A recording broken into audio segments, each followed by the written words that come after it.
What's going on, guys? Welcome back to another episode of the Post-to-Post podcast. This week's episode is episode 42.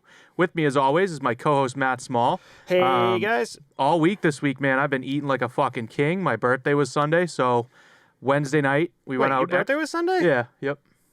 I didn't know this. I think you sent me happy birthday, dude. I doubt that. I think you did on Snapchat. It's fine. Everyone else did, so I assume you did. No one on Snapchat sent you a happy birthday. Okay, you need to wake up. People send you happy birthdays on Snapchat? Yeah, in the group message that we're all in. Oh, man, I missed that shit. I honestly had no idea it was your birthday. Well, no worries. It wasn't about me telling you it's my birthday. Okay. It's about the fact that I ate like a fucking king this week, dude. I am so full right now. My mother's fiance took me to Nordic. Have you ever heard of that? It's the Nordic Lodge down in Rhode Island. No, never. All you can eat like seafood steak bar, but it's like wicked expensive. Oh my god, it was so good. I had so many crab legs, I can't even fucking move right now. Wednesday night, we went to Fogo de Chão for our wedding anniversary. I'm literally going there Saturday. You are? Fogo de Chão, the Brazilian steakhouse in Fogo Boston. de Chão. No shit. Nice, dude. That's awesome. Yeah, the So place is fucking delicious. And it's Portuguese, so it's show. That's how you pronounce it, but it's spelled like chow. It's Brazilian. Yeah. And they speak Portuguese in Brazil? Oh, duh. Yep. Yeah. But the place, dude, it's so fucking good. Who are you going there with? Tara, me and her are going for our anniversary. Oh, that's awesome, dude. That's exactly what we did, dude. You're going to love it. It's so fucking good. Oh, no, dude. we've already gone like seven. This is like You our have? seventh time. It's Dude, so fucking good. We went to a place in Aruba that was a Brazilian steakhouse, and I was like, fuck it, like, let's do another one. And my buddy's from Brazil, and he was like, this place is like top of the line. So, dude, the filet mignon is so fucking good. Like, melt in your mouth, juicy, everything. delicious. Everything. I tell you a story of how we found that? No, yeah. So first anniversary, I'm trying to find something nice, or I literally Google like nice Italian restaurants in my area, and Fogo de Chão comes up. So No, Italian. I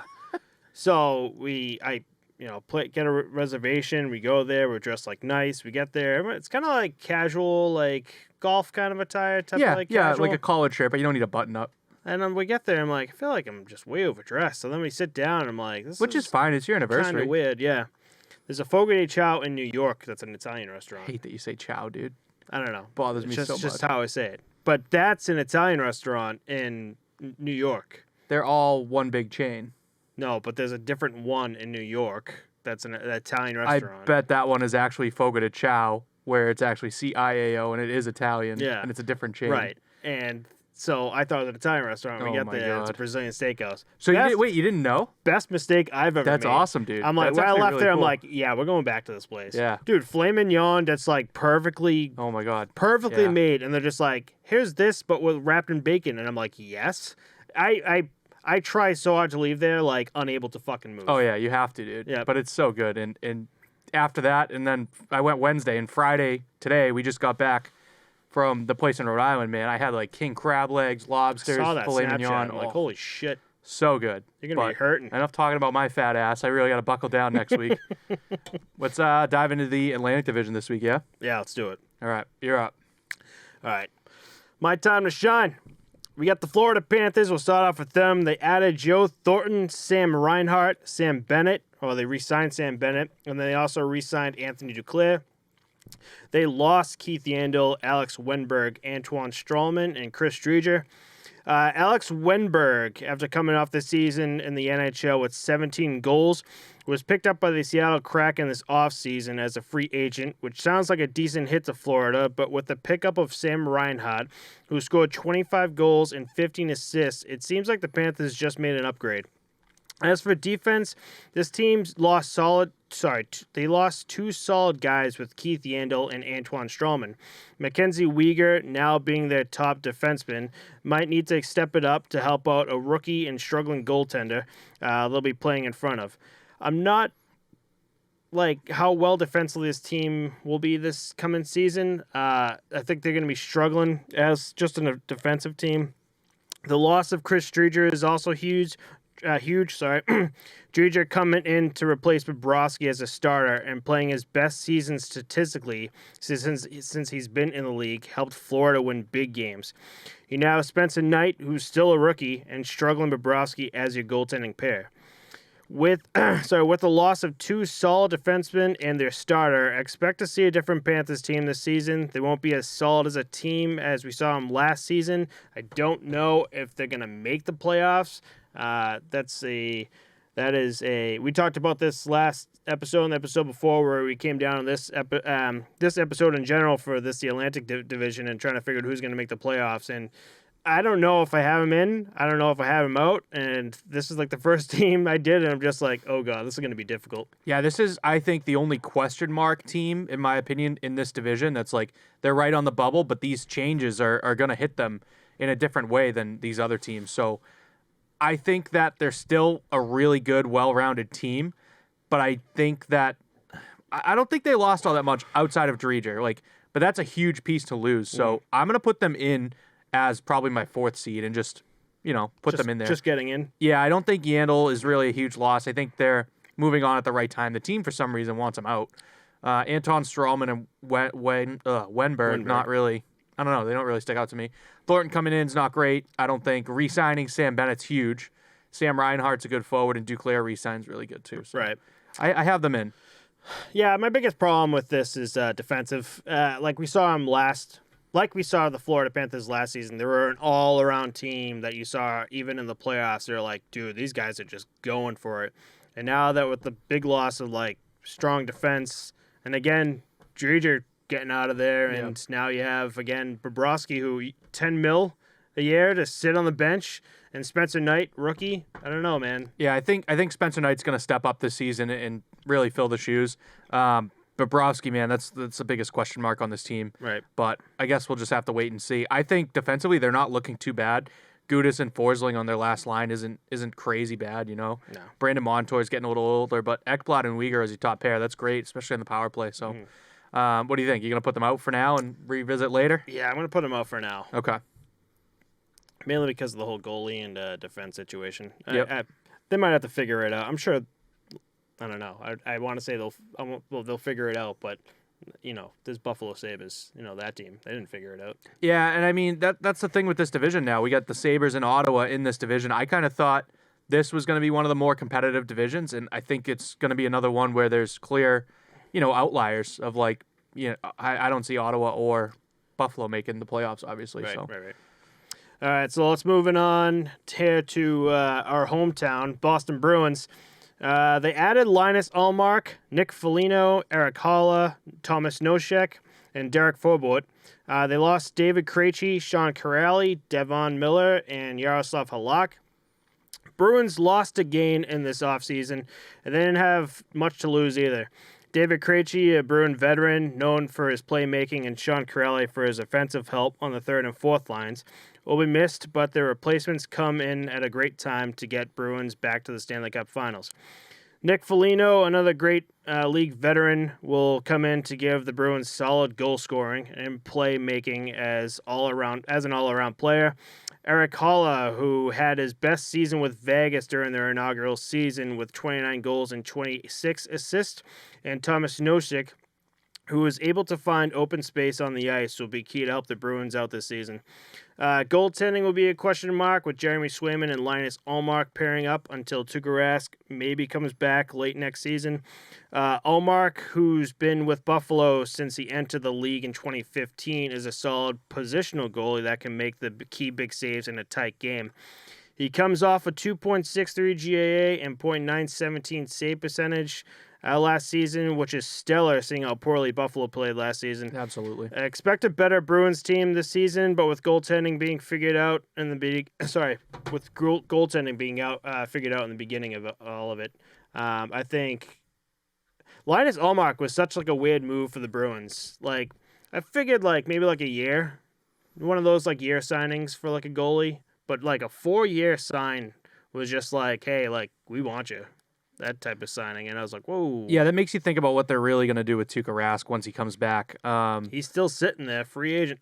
Yeah, and I think that, as we've seen in the media, that he's willing to wait and play for Boston and not really field other offers and play for dirt cheap, as he mentioned on some podcast or show that he was on. Mm-hmm.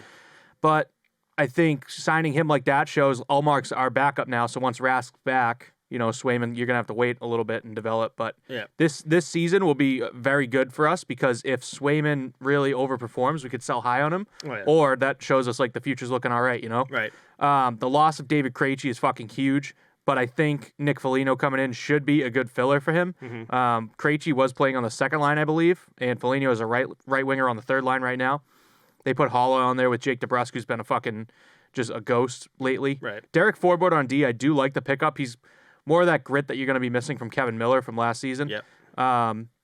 I think that goaltending obviously is going to be the biggest question mark, and what you said about Ullmark's stats with the shitty Buffalo Sabres team he was on last year, that says, chapters about him. It says so much. Like, you go back, I mean, he's been with Buffalo his whole career.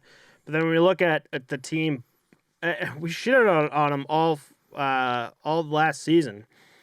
But you look at those stats and be like, I guess in a sense, like, if you're just looking at stats, you're like, oh, he didn't do too well. But, like, you look at those stats and then look at Buffalo Sabres as the organization, you're like, holy shit, this guy was standing on his head. I mean, a 2.63 and 9.17 is nothing to shake a stick at. Like, that's pretty good. Yeah. And I think you could compare him to, like, a Jonathan Bernier.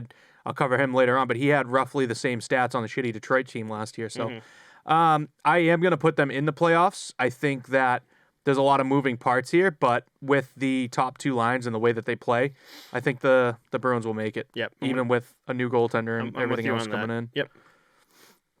I guess jump back on Swayman there too.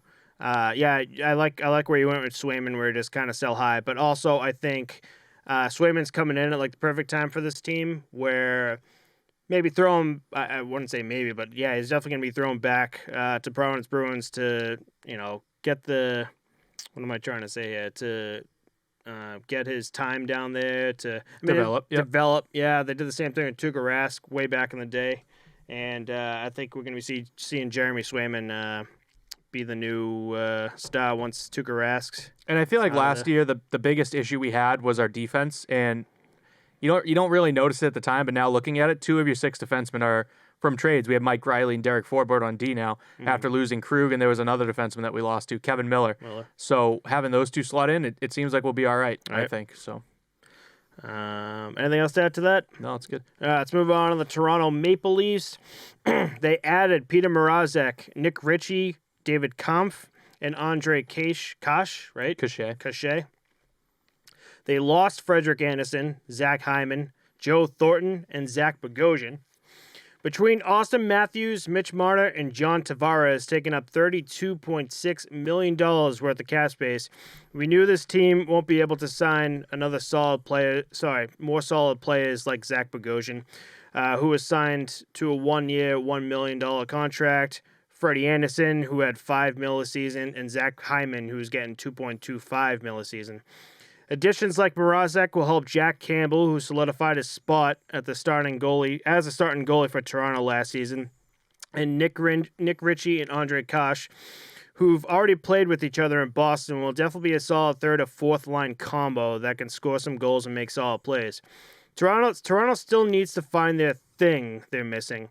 Paying 3 players a ridiculous amount is not helping the team get there, and you saw that with their 3-1 series lead fallout against Montreal, where they lost 3 in a row and got knocked out first round last season. Expect another goal-scoring offensive team next season that can make playoffs, but don't expect them to go any further in the postseason until something happens or the team makes a move that gives them the flame they're looking for. They're one of those like offensive teams. Would you even call them all around? But they're in a so difficult spot with those 3 players, Matthews, Marner, and Tavares. That whole debacle right there is hitting them real hard in cap space, where they're like, all right, well, we got to build a team around 3 guys, Yeah, and that's exactly what it is. You said the question that you just asked. It's honestly, they can't have depth with that much cap space taken up right there. And they're not an all-around team because their defense lacks because of that. Right. Last year and the years past, the goaltending gets exposed every year. The fucking Toronto fans hate their goalies, hate their defensemen, but they praise these 3 forwards because they're fucking nasty, which they are. Yeah. But you can't tie up more than a third of your cap space on 3 guys and expect to have a team that's going to make a good run. Right. So, I mean, honestly, they got to get rid of one of them, I think. And you can't really get rid of that John Tavares contract at this point. No. So if you're looking at getting rid of Austin Matthews and Mitch Marner, Leafs fans are they have option A, option B, and they're just going to say no. Right. We're just going to keep both of them and live with it, Mm-hmm. right now they have Nick Ritchie on their first line left wing. Woof. Oh, that is Jesus. ugly. But William Nylander and John Tavares on second line is pretty good. But I mean, yeah, their third line's kind of nuts. Wayne Simmons, Jason Spezza, Andre Cachet. Like that's like just bruiser, like old man line, you know? Yeah, that's awful. That's funny. So I think that this team is going to make the playoffs. Jack Campbell played really well last year. Mm-hmm. Peter Mrazek should probably step up for them and help out. It's better than Anderson, who was playing in the minors last season. Oh, yeah. Yep. So I am going to put them in, but I don't really respect them. This is another team that I was kind of just like, oh, what the hell is going to happen? But yeah, I guess when you look at like the division itself, they're going to be playing the majority of these teams throughout the whole season. So they're going to have a few issues, I think, with Tampa Bay, maybe. They're going to have an issue with Boston and maybe Florida. So, like, yeah, I got them in. This is going to be like a weird division, I guess, with all these changes going on. But you got anything else to add to the Toronto Maple Leafs? No, I mean, honestly, I like them. I like that the whole country honestly likes the Leafs. I think like all of Canada wants the Leafs to do well, because I feel like they are Canada's team before Montreal would be. Like in the past it was Montreal, but now I think people are like, all right, the Leafs are really fucking good. Like they should do something, and they just don't. But I do wish them well and want them to do well. So that's all I got on that. They become like the joke though too. It is, man. It's such a long drought, and to make the playoffs all these years and get bounced in the first round, it's just like, oh my God, they did it again. How did they do it again? Exactly. All right, so moving on to my last team, we got the Tampa Bay Lightning. They added Corey Perry, Brian Elliott, Zach Bogosian, and Pierre-Edouard Bellemare and Brent Seabrook. They lost Barclay Goodrow, Yanni Gourde, Blake Coleman, and Tyler Johnson, which that's a lot. Woof. Speaking of Toronto and Montreal, Tampa Bay picking up Corey Perry and Zach Bogosian will help soothe the pain of losing 4 great players this offseason. Not exactly sure why Tampa picked up 2 36-year-olds, Brian Elliott and Pierre-Edouard Bellemare, but both can help in their own ways. Brian Elliott being a veteran backup for Vasilevsky and Pierre-Edouard Bellemare being the 9th player in NHL history born in France, was drafted at the age of 29 by the Flyers and helped Vegas make it to the Stanley Cup Finals in 2017 with a 51.1 face-off win percentage. Might be the reason why. Defensively, you're going to see the same Lightning team as you have, but for the offense part, it will be different. They'll miss Yanni Gourde, who had 17 goals, 19 assists last season, and Blake Coleman, who had 14 goals and 17 assists. It'll be interesting to see what the team as a whole will play like next season, and we'll be getting the answer to that soon. I wouldn't doubt this team will make the playoffs, but I also don't see them being an untouchable team either throughout the season like they were last season and postseason, and even if they do make it. You're going to see a different team. It's not, again, they're not going to be this untouchable force in the NHL, but there will be a team that will make the playoffs. And this is where I start screwing up because I'm like, all right, I think I already got 4 teams in, but I got a few more teams that I want in the playoffs too. Yeah, I think those 4 players that they lost is that's huge stab. It's huge to see, but I think that the team's going to be all right. The only thing that I think is going to be kind of what bites them in the ass, honestly, is that they literally have nothing to play for and nothing to lose. They won the Cup 2 years in a row back-to-back. The organization's looking at it as like, who gives a shit? Like, maybe we don't want success this year. Maybe we want to be a little bit worse, and then the next year we come back and give it another go. But, I mean, looking at the line still, they're still looking really good across the board. Like, their fourth line of Patrick Maroon, Pierre-Edouard Bellemare, and Corey Perry is, like, pretty fucking solid. I mean, they still have Point, Kucherov, Stamkos, Alex Killorn, Anthony Cirelli. They're all really good forwards. They're still stacked. And on defense, Hedman, McDonough, Sergachev, and then the other 3 just slot in, you know? Right.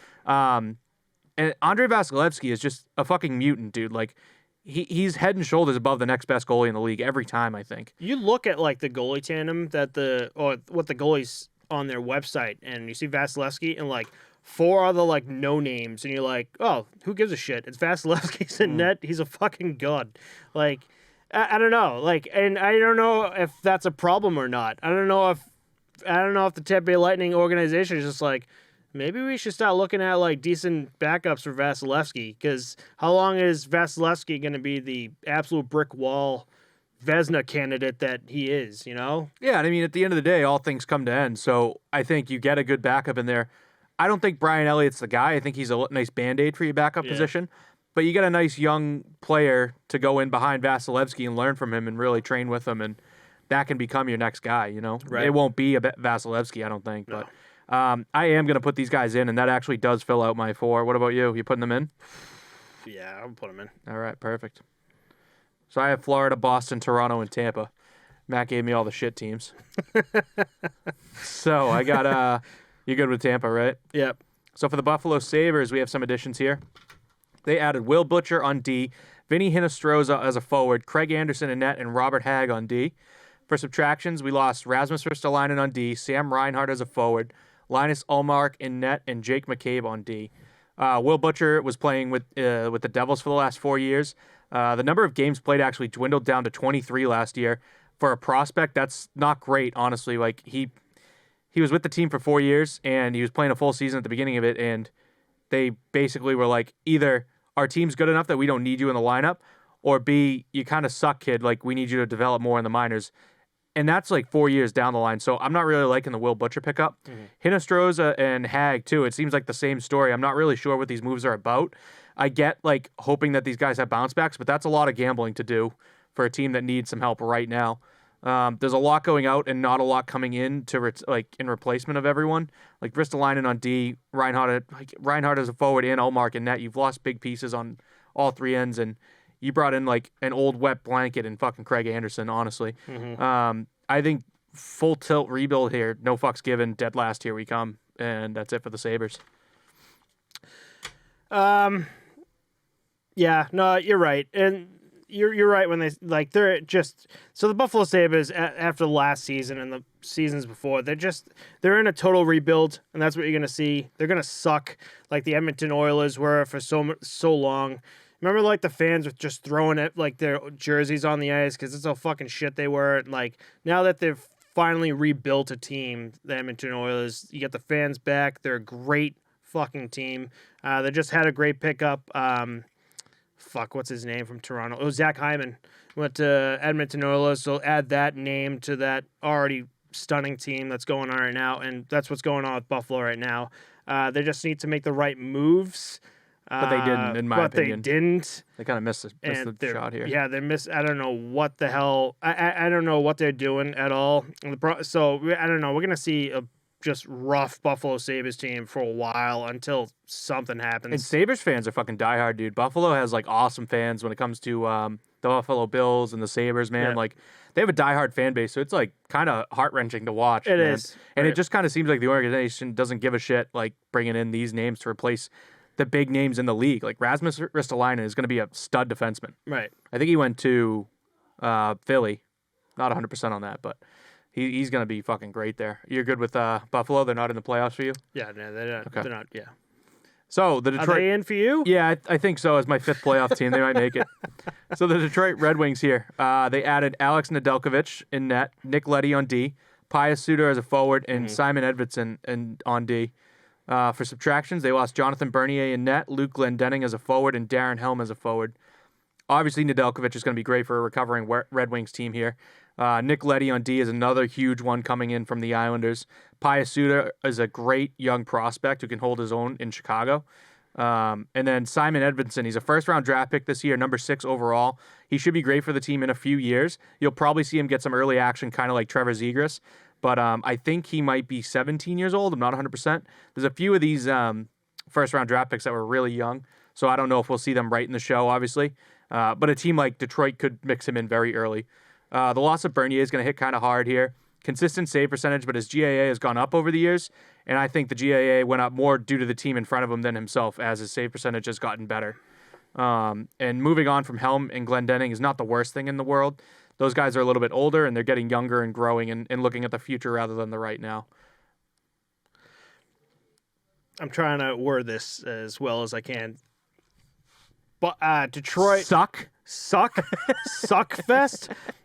Detroit is another Buffalo where they they have so many better names than Buffalo, which is the hard thing. Which is for the me. hardest part. And you saw it last season where you're just like, what the hell? Like, But I think this is another case of the guy in the I can't fucking remember his name. Who's the GM there? I'll look it up and figure it out. But he's making the right moves, man. He's bringing in the right guys. It's a Red Wings player that's the GM there now. I'm gonna find out. Stevie Yzerman? Steven Yzerman. Yes, correct. He is making the right moves for this team and moving them in the right direction. Right. I think they'll be ahead of schedule too. Honestly. Yeah, I think they'll be moving up a lot faster than Buffalo Sabres. I think their problem right here is taking Alex Nedeljkovic. You can't just use that as a band-aid. Your goalie is only good as the players in front of them. I know we just talked about Linus Ullmark and how good he is, and that's him standing on his head. But Nedeljkovic is young, and to put him with this group of young players that are all on the rise, I would like to see them grow together, and he could become that guy for them, you know? Right. Rather than, like, let's get fucking Andrei Vasilevsky into this team. Right. Like, what good does that do us? Great. You have Andrei putting up a brick wall, but we're still losing every game because at the end of the day, our guys can't score a goal. So, eventually, like, their goalie will crack. You know what I mean? Right. And I love what they're doing. It's, like, kind of small. It's slow build-up, especially adding guys like Nick Leddy to defense and Pius Suter, who's a forward. Great moves. Great guys to pick up. They're not going to – it's not one of those things where just, like, it's all-in type of thing. They're just like, all right, let's slowly get this team back to – Stanley Cup contenders like they were back in the day, back in 2008, 2009, when they were just constantly in the Stanley Cup Finals there. They had like the longest like playoff streak in NHL history. I think they might still have it. They had made the playoffs for like 30 plus years consecutively, I'm pretty sure. Right. So like the Red Wings used to be a really good team. Right. So the Red Wings are making the better options, better moves here compared to Buffalo. They are on the rise. Obviously, they're not going to make the playoffs next season, but I do hope they do look or play better than they did last season. They could be one of those surprise me teams as like the 4 seed, but I just don't see it. I don't see it either. Yeah. But I think they'll be playing, hopefully, with Nedeljkovic and the additions of Leddy and Suter. I think they will be playing better than what they have been. Yeah. And that'll be good to see, especially for you Detroit fans out there. You're going to see a better Detroit team coming up next season. All right, next up we have the Montreal Canadiens. This one was kind of hard for me. The additions, Mike Hoffman as a forward, David Savard on D, Matthew Perrault as a forward, and Cedric Paquette as a forward. They lost Phil Deneau as a forward, Corey Perry as a forward, John Merrill on D, and Thomas Tatar as a forward. Big question mark here, Mike Hoffman, can he turn his career around? He's surrounded by young talent now, and I think he should be able to. He's a consistent goal scorer and a point getter. He played really well back in Ottawa, and then all that shit happened. He went to Florida, and last year in St. Louis, he didn't do so well. And I think that's more on him than on the team because I think St. Louis is a decent squad for him to slot in at, but he's usually putting up, I believe, like 15 to 22 goals a season. So he can turn it on, and I think that this can be a team that he can turn around by turning it on there. Mm-hmm. All these other moves are just depth, really, which is not a bad thing. But the losses here, there are some important pieces there, like Corey Perry and Thomas Tatar. Even though they're lower line minute guys, like Corey Perry, Thomas Tatar being like a decent prospect that was growing for them. Right. I'm sure that they got a nice return for Tatar. I forget what it was, but those are 2 decent ones to lose. Yeah. What'd you say, Philip Deneau, too? Yeah, Philip Deneau, too, yeah. Deneau, yeah. Yep. And then, little fun fact, too, Corey Perry was in the last 2 Stanley Cup finals. No cup, though. He won one in 2007 with the Ducks. So, yeah. It's fine to see that name, man. He's been around for a while. But The so Worm, many guys man. He's that a were. fucking asshole. Mm-hmm. Do you remember my favorite clip of all time was, I don't know if I've mentioned it on the show already, when he gets thrown out of the outdoor game? I think it was in Dallas when he was on the team. They put, like, the Curb Your Enthusiasm song over it, and he has to take, like, this long walk by himself, like, out of a hockey rink, out of a football stadium, yeah. And he got thrown out, like, I think it was, like, 3 minutes into the game for, like, boarding someone or some shit. Yeah, he crushed someone, yeah. But, dude, the Curb Your Enthusiasm music over it was fucking hilarious. He's taking this long-ass walk. So good. Because it was, like, a football stadium, and it's, like, you're going from, like, the... whatever, like midfield all the way to down to the locker rooms. And the cameraman's just like following him too, like panning with him. It's great. So I think this is a team that could slot in as a 4th, but I'm going to put them out for next year. I think a deep playoff run was really good for them last year. They got further than anyone expected of them. Carey Price coming off of surgery, correct, or injury? Yeah, he had leg surgery. Yeah. Actually, I guess we could jump into that right now. So we're talking about Carey Price this week was back on the ice training, or just doing like skate work, which is big news because he's in the middle of he's supposed to be out for 12 weeks, and this is his 7th or 8th week in, and he's good enough to be on the ice and do skate work. So it's great news for the Montreal Canadiens. And for us Carey Price fans. For me, yeah. But so Montreal is a question mark on me. The Montreal Canadiens aren't going to have a run they had last season. Last season was just, I wouldn't say fluke, but it was just everything. They jived. They came together at the right time. Right. Everything was right timing for them. We're just like, if this team won this series, they wouldn't have a chance, but they lost, and now they have a better chance against it. Like, everything just worked perfectly for them. You're not going to see that again this coming season, especially. I know we talked about it on the Peter Mandarino episode, but I still kind of put that asterisk there. That's just me. I mean, you kind of make it so that a Canadian team has to make it out of the second round. Kind of suspect, NHL. Kind of looking at you. So, I guess to break down what I have, no.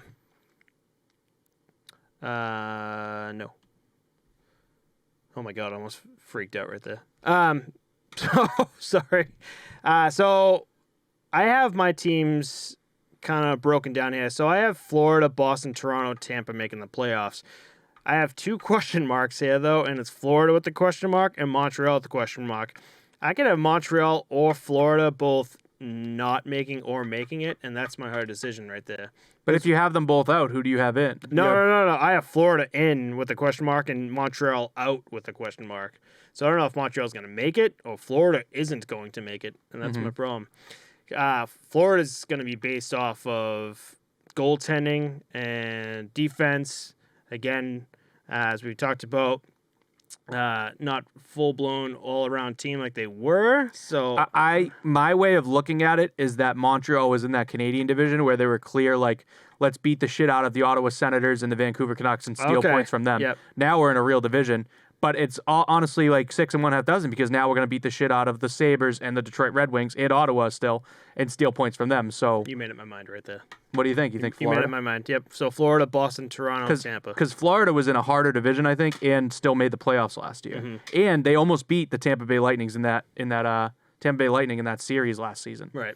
So we have the exact same picks for this division. Really? So we're both going to be dead wrong. That's great. It's kind of easy though. Buffalo, Detroit, Ottawa. Yeah, I think all 3 of them aren't going to make it. So no. Who's going to be the worst? Out of the 3, Buffalo. Okay. I think Ottawa is coming back. We're going to get into them next, but I think Ottawa's coming back with almost the same group of guys, the same core that were trying to get it all together last season, and hopefully they'll figure it out this year. I think Detroit is going to take a little jump over whoever's next in line because of all the moves and acquisitions that they're making. Okay. And I think Buffalo didn't really do anything to, wow me. So sounds good. All right, so last team here, we got the Ottawa Senators. We both agree that they're not going to make the playoffs, but the additions they have here, Nick Holden on D, Michael Del Zotto on D, and Tyler Boucher as a forward. We have subtractions of Evgeny Dadonov as a forward, Derek Stepan as a forward, and Ryan Dzingel as a forward. Tyler Boucher, first-round pick this year, number 10 overall. I love the young core here. It's definitely going to take some time, and they definitely have to, grow and develop together. Mentioned it before with another team, but there's not many important moves here. It's honestly not as important as I thought initially, but they have another year with the same team to regroup. So a couple episodes ago, I said they're not making any moves. This is bad. Yeah. But I think it's a good thing because they're let's stick with who we have and put us all together and try and give it another shot to regroup and circle back. They have Tim Stützle. They have Ryan Dzingel. They have Tyler Boucher coming in. They get these young guys, and I think it's Brady Tkachuk. We always get them fucking mixed up. But I like the chemistry that they have going, and they just kind of need to get it to click better. Right. And they did get very streaky last season where they lost 12 games in a row, and they would win 8 games in a row. So they have it there. They just really need to figure out how to put the plug back in when things get bad. And then lastly, I think that their loss of Dadonov, he fell off a bit last year. I think they had to sell low on him, which kind of sucks because I think this player can definitely bounce back. He played really well with the Florida Panthers and was one of the most talked about players in the league for a little bit. So I'm with you on this. One thing I'm noticing here too is their additions for defensemen here. It's like almost kind of being like, all right, we need defense on this team, but they need just everything on this team. At the same time, yeah, you're right. Dadonov kind of was falling off, but I do like Derek Stepan. Zingle was pretty good, but Nick Holden, Michael Del Zotto, they're great pickups, especially for defensemen. Nick Holden coming from I'm putting myself on the spot here. Nick Holden's coming from Vegas Golden Knights. Yes, that's right. Yep, and Michael Del Zotto, I remember him for the New York Rangers, being a solid defenseman. So good pickup in a way for losing a bunch of forwards there. Again, Ottawa's another team just going through a rebuild. They went through 10 goalies last season. It's kind of bad for the league to see how many teams are rebuilding all at the same time. Like, you'd think that with the talent and the growth that we see in all the young players across the world that are like, the modern day athlete is so much better than athletes of the past. Yeah. Every day, day in, day out, 7 days a week, right. Diet, eat, sleep, hockey, fucking workout. It's just all they do. And they didn't have that back in the day either. No, they didn't really know. They kind of did smoking in the locker rooms. Yeah, and they didn't give a fuck. Drinking, yeah, which is sick. Like, that's my kind of league. But like you kind of think that there wouldn't be as many teams rebuilding as there are. No, it's tough to see. Yeah, especially it's tough to see in a big league. But the good teams are really fucking good, which is also very cool. And to the see. Shit teams are really shit. Yeah, I want to get back to Ottawa Senators too and the goalie. Because everything's just kind of clicking for me. Remember they went through 10 different goalies? Remember their last leg goalie was Joey Decord, and then he came in, played Stella, and then midway through the second went out with an injury. And and then did he wind up in Ottawa? In Dallas, or am I making that up? Joey Decord, I think got picked up by the Seattle Kraken, if I'm not mistaken. Okay. Seattle Kraken or Vancouver Canucks, somewhere out west. They got to figure out their goalies. They got to figure out. They just got to figure things out. I knew he was from around here. He works with a lot of the goaltending coaches out here. I'm pretty sure. I follow him, man. He's been doing a bunch of stuff with Stop Goaltending up in Andover. I think he's still with Ottawa in the A as of right now too. As of right now. Yeah, Arizona State University though. That's pretty cool. Nice. I didn't know that. Yeah, he's been all around the seaport and following him. Just maybe I can creep and just go down there. Bump into him one day. Yeah, I didn't know you were here. Yeah, man, this team is fucking brutal. Yeah. Ready for I'm just going to run through the forward lines because this is nuts. Brady Tkachuk, Josh Norris, Drake Batherson, Tim Stutzel, Shane Pinto, Connor Brown, Nick Paul, Logan Brown, Colin White, Alex Fermenton, Chris Tierney, Austin Watson. I know fucking 2 names on that team. And then defense, Thomas Chabot, Nikita Zaitsev, Michael Del Zotto, Artem Zub, Nick Holden, Eric Brandstrom. I know 3 or 4 of them. Mm-hmm. And then in net, you have obviously Matt Murray and Anton Forsberg. Man, that's terrible, dude. To see, we cover hockey on a weekly fucking basis, and for me to only really recognize 2 big names on their entire forward core, oh, man, I don't like that. But maybe in a few years, right. We'll see something. All right, so that finishes the Atlantic Division. It finishes our division breakdown, and that starts Chris getting up from the chair again and getting another beer. So it's just me talking. So I do want to get into a few things here. A bunch of stuff happened within the past, yesterday and today. And good thing we waited because it's Friday. We've been recording on Thursdays as of late. But the first thing I want to jump into is, since we were talking about the Kraken, they signed today Ryan Donato to a 1-year deal for $750K. I like this signing. I think the Kraken is going from their weird thing of drafting, signing, trading for, I don't know, round draft picks, and now they're picking up great players. I'm like, what are you guys doing? They're laying some groundwork that's kind of confusing in a way, but they're looking good. I think they're okay at best. I do have them in the playoffs as my 4 seed, I think. This signing is honestly just depth, and it's a good young player. Mm-hmm. But you see this young player that you're like, all right, maybe they'll grow with him a 1-year contract. It's what's that going to do for you? So I think they're still on board with the let's look at the future kind of thing. Right. But I'm all for it. Good for Ryan Donato. But I just don't think – I think the 1-year contract for a league minimum is kind of weird for a guy like that. Right. Anything more else you want to add to that? Because I got want to break down the Rangers. So this happened about like a month ago. I've been wanting to get into it and talk about it.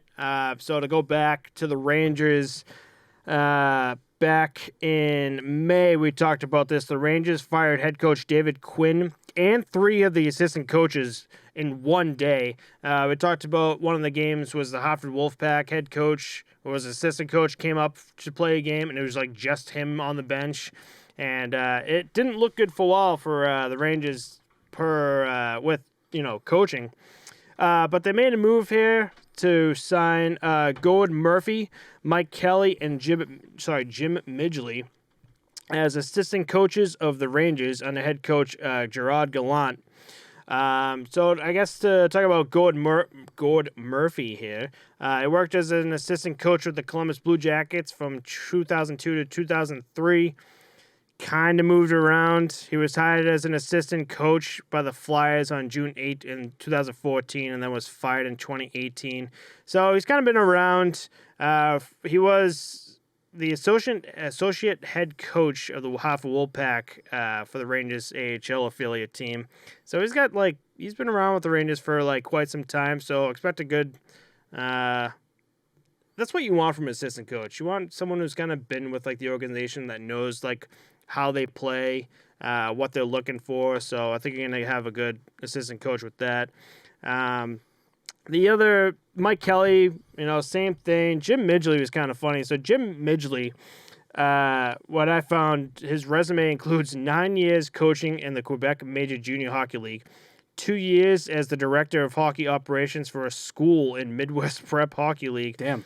Yeah, a stint as a video coach for Canada's 2016 World Junior team, a year as an assistant coach in Germany, and the 2020-2021 season as amateur scout for the Flyers. So he hasn't really coached at all in anything more than the Quebec Major Juniors, so it'll be kind of interesting to see him jump from the Major Juniors straight to the NHL. What did he do in Germany? He coached, right? Yeah, he was a video coach. Video coach. Yep. I think that this guy has every tool in the toolbox now from that career. He's done everything, man. Video coach, director of hockey ops, assistant coach, all that shit. That's a great addition, and I think this is the first test of can I really get the job done here? And if he can, I think he's gonna shine, honestly. Right. So it'll be interesting to see. Obviously, you won't see it from them. You're going to see it as a team whole. Throughout how the team plays, you're going to see it. And I think the shitstorm that was Tony DeAngelo that happened there was kind of what ignited all of it, because the Rangers were underperforming for what they should have been. Right. I think also, did you see actually the Carolina Hurricanes sent him down to the minors too? Really? Yeah, Tony DeAngelo. They just signed him, and then they released him, is what they called it. But they just sent him down to the minors, basically, to the AHL team, which is fine. God, that was fucking brutal. Yeah. I want to move on here. I want to help me out with the Leaf Sabres. Yeah, so the Leafs and Sabres are playing the Heritage Classic outdoors at Tim Horton Field in Hamilton, Ontario. That'll be on March 13th this season. I believe there's maybe 3 or 4 other outdoor games that are going to be done this season, right. But this was one of the big ones that'll be done. I thought that's pretty cool. It's become the norm now, outdoor games, but I love it. Heritage Classic, big game. Leafs Sabres, that's going to be old school rivalry to see. Yeah, old school rivalry. Hopefully, Sabres can actually put up a fight. That'd be cool to see. Can you imagine an 8-0 game? No, I don't want to see that. That's boring hockey. Hopefully, the NHL figured out from the Bruins Flyers game how to operate with the Heritage Classic. But honestly, this is going to be in Ontario, so it's going to be cold as shit. Oh yeah. Yeah, they weren't in. Where were they? Nevada? No. Where were they in the Outdoor Classic last? Remember they had the 2 games back to back. They had the Quebec Nordiques. Yeah. Colorado. Yeah, that was in Philly. Lake Tahoe. Oh, Lake Tahoe, Colorado. There we go. Or Utah, wherever the fuck that is. Whatever the fuck. But yeah, and I think that I thought that the Heritage Classic was going to be all Canadians team always, because I think the other ones that have been played were always just the Canadians team. So I was never really interested in it. I thought it was weird. Interesting. Yeah, that's all I got there. Sounds good. I wanted to just, as goalie sluts here, let's dive into some sick gear that I was showing you. You got Philip Grubauer, Marc-Andre Fleury, and Aaron Dell showing off their gear. How do you feel about that Aaron Dell setup? I thought it was really nice, man. I really like the way that he does his gear. He always has one of the nicest sets in the league. Ugh. And I don't get why you don't see more goalies jump on it. Like more creative. the helmets are always super creative, but the pads, a lot of them like the traditional look of just like the goalie pads that are up behind Matt here, you know? Yeah. But I think more guys should get into like the custom aspect of it, the way that Aaron Dell and even Grubauer jumped on it kind of too. Yep. You can now. Like, there's so many, like, I mean, Aaron Dell does the Bryans, and with Bryans, you could do fucking anything. But as a pro, like, me, if I went to Vaughn as, like, just some, like, beer league dude, and I was like, hey, Vaughn, can you put, like, this sick custom, like, graphic on there? They'd be like, no, like, we don't do it for you at all. Like, if you're a pro and, like, the new Bowers that I was looking at that I talked about for my wedding gift, they would do it for you. they would do it for you? Yeah, they would do anything. It was pretty cool. I'm loving how everything's kind of switching up where you can be way more. I mean, dude, if you think about it, like, if the guy's got the money, why wouldn't you take it? You know what I mean? Right. It's like, I said just that. jack up the price. Don't tell the guy no. Just be like, yeah, it'll be $10,000. Right.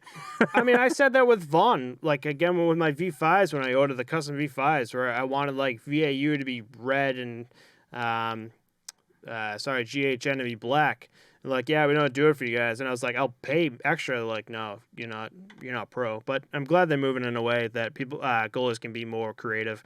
And that's it, man. Like, your gear is you. Like, this is you, man. So, I don't know. Be creative. Look good.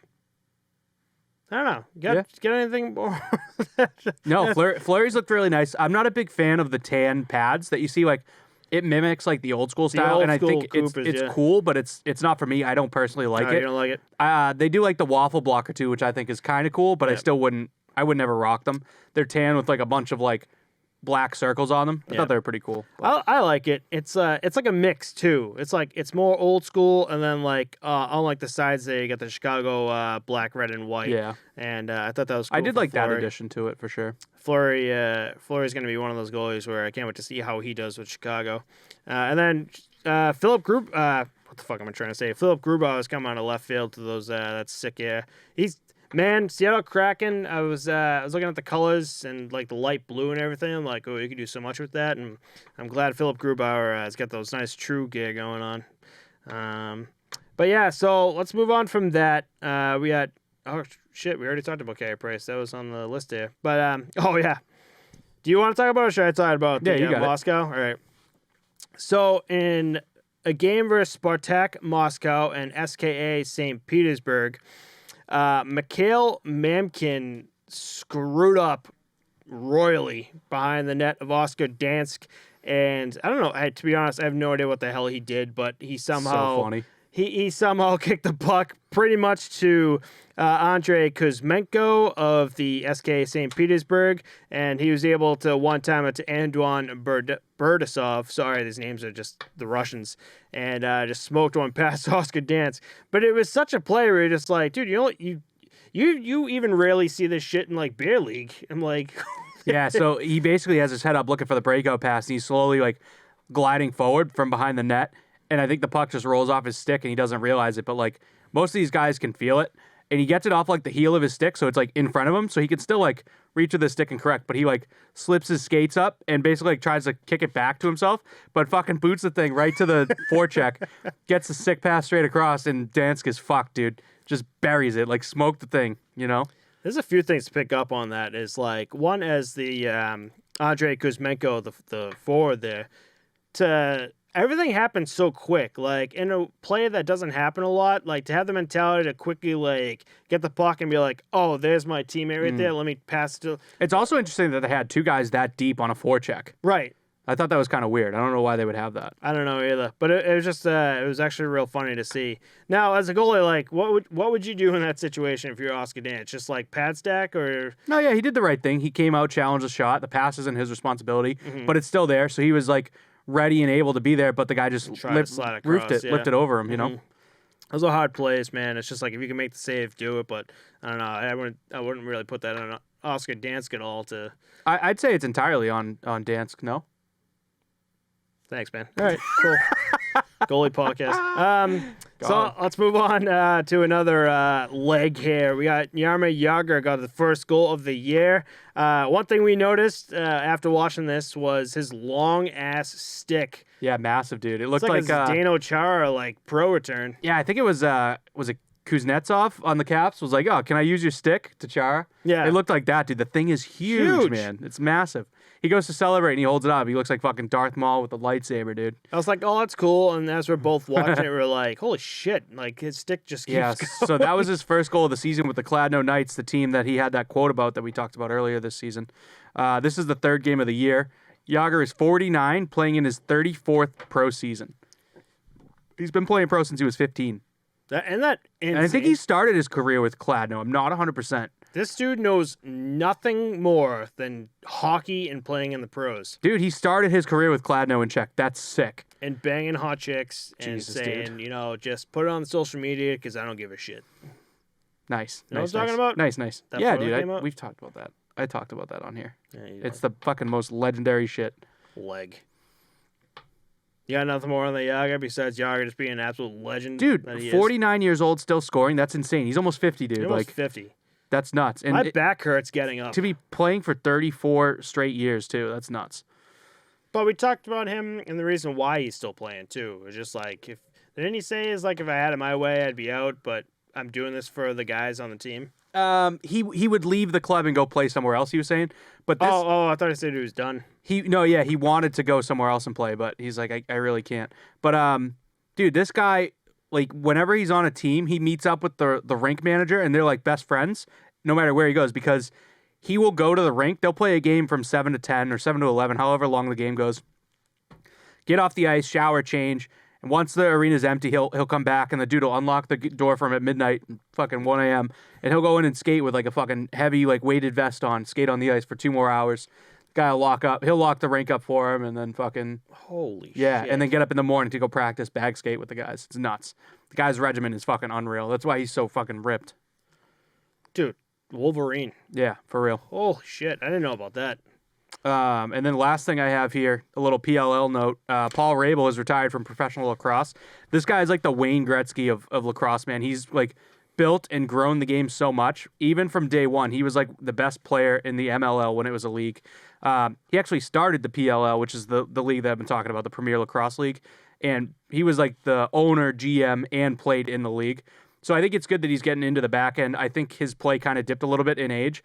But this guy has like highlight reels. There's an all-star game where he like jumps over a car and scores. It's hilarious. There's so many cool videos of Paul Rabel. He's like one of the best lacrosse players of all time. So if you don't know him, check him out. Paul Rabel, Rabil. Yeah. And then another quick thing too. The Chaos have actually won the PLL championship over the Whipsnakes. The Whipsnakes have won the last 2 championships. And Blaze Reardon got the MVP. He's the second goalie to ever win the award. He led the league in saves with 149 and save percentage with 61%. That's pretty sick. Yeah. I mean, so is this the imagine lacrosse naming goalie? your kid Blaze. Is this his... Oh, shit. His name's Blaze Reardon. Dude, Blaze. Comes out with, like, flaming red hair. Yeah. Like, yeah, we're naming him Blaze. Like Blaze from Dodgeball. Ball me, Blazer. Yeah, so is this the goalie from lacrosse with, like, the big gear, or is this the goalie No. lacrosse with no gear? Yeah, no gear. This That guy's a doesn't make legend. sense to me. Why does... And did you hear the save percentage number, dude? He's the best goalie in the league with 61%. NHL is like 913 is like good. 61% is the best in the league.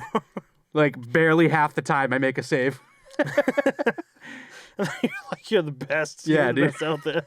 How's he do it? How does he do it? Well, I guess when Post-game interview. When you only let in 30 goals a game, you're the best. Post-game interview, he's like, yeah, sometimes it hit me, sometimes it don't. Just bruised up. Dude, they are, man. Those guys fucking eat it. I don't know how they do it. I actually played a little bit when I was playing, but it's not really fun. I don't like it as much. No. Yeah, so that's it for... We did miss one thing. Who do you have winning the Stanley Cup next year?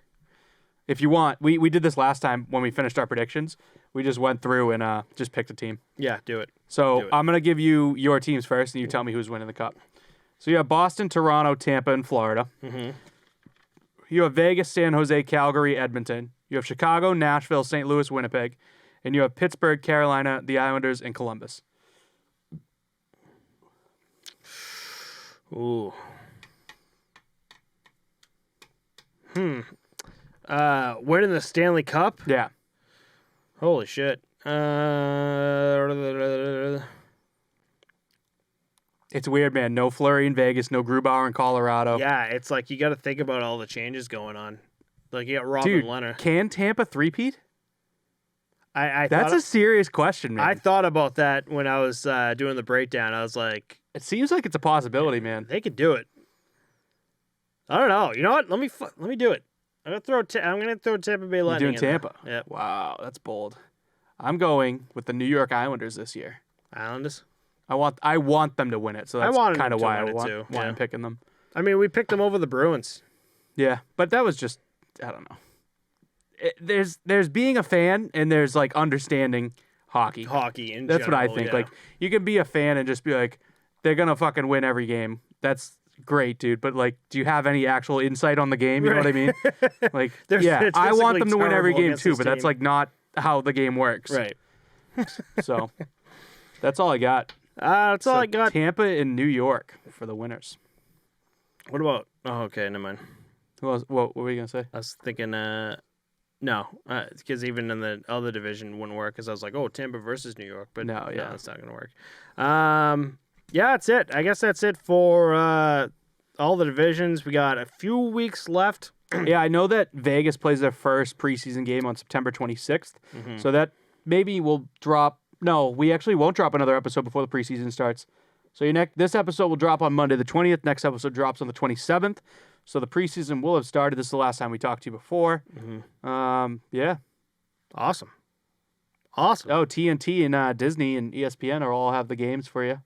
That's No good. Yeah, more, we could dive into that NBC. next week. There, give some content for. I'm sure we'll get more on that. We already got a lot on it, but there'll be more on that to tell people where to watch the games. It's gonna be different. It's gonna be weird not being on NBCSN. Yeah, yes. It's kind of weird not.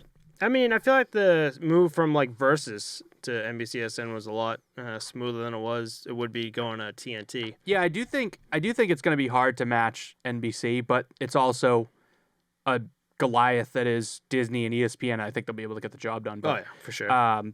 NBC just did a really good job at it. I really like the announcers that they picked, everything like that. So it'll be cool to see. I think we saw Paul Bissonnette got a job with TNT, right? As an analyst there's a few or something? things. Paul Bissonnette, Nasher from Rick Nash? Nasher from YouTube. Oh yeah, that's right. He got some kind of job working with the ESPN. So they're picking up like guys who are kind of well known. Bissonnette, I can't. What is he again? He's like a. What the hell is he doing again? We'll figure it out. We'll talk about this. He's a podcast host. He's a podcast host for Spit and Chicklets. Yeah. And He's also color commentary for the Arizona Coyotes games. Or that's what he's radio gonna do? broadcast. I forget. Yeah, it's either video or radio color he Okay. does. We'll have more information on that later. I saw that, and I'm like, no, we're not going to be talking about that this week, so let's not talk about it. But He does a ton Here of we are. like actual content too, just like random bullshit, which is cool. really, Yeah, there's one called like Biz Nasty does BC, and obviously he does the golfing. What do they call it? Sandbaggers with you're way With more Whitney into and that than I am. Yeah. I mean, it's hockey. It's content. I'll eat it. No. All right, let's do it, buddy. Let's end this off. Let's have a non-crazy episode next week. How are you doing with like the breakdowns? I'm liking the splitting up 4 teams each. Yeah, that was good. Yeah. I'm down to split some work. Word. All right, Maker's Mark this week. So I got Captain Morgan spiced rum, 100 spiced rum. Oh shit, 100 proof. 100 proof. That's all right. Mine's 90 proof, so All right, let's doing about the same. We'll This die won't together. go well. Bourbon. I'm gonna throw up. Cheers.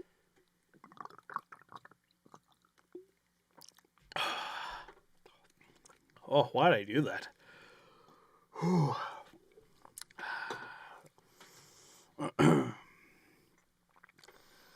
Oh God.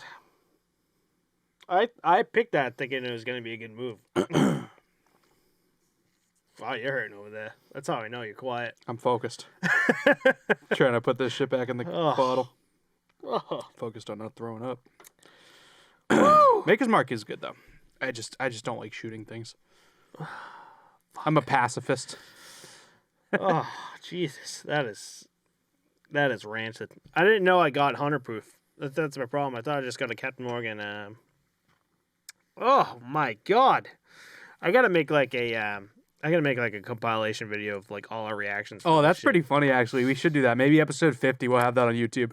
We'll have like just like cheers, bud, cheers, pal, cheers, bud, cheers, pal. We're just slamming them. And just like all in like a fucking 20-minute long video. And all in like one go. You know how like you can quick. Mix, you know how like some videos is like 50 like audios just going all off at once. Yeah, that's what I mean. Yeah, just like 50 audios of just going just like fucking bad. All right, want to call us out there? Yeah, you did it last week, so I'll call us out. Thanks everyone for listening. If there's anything you want to see us cover next episode, let us know. Our links are in the description, and we'll see you all next week. Peace. Dick. That's your move. Do it. I'm not ending it until you do it. Bye.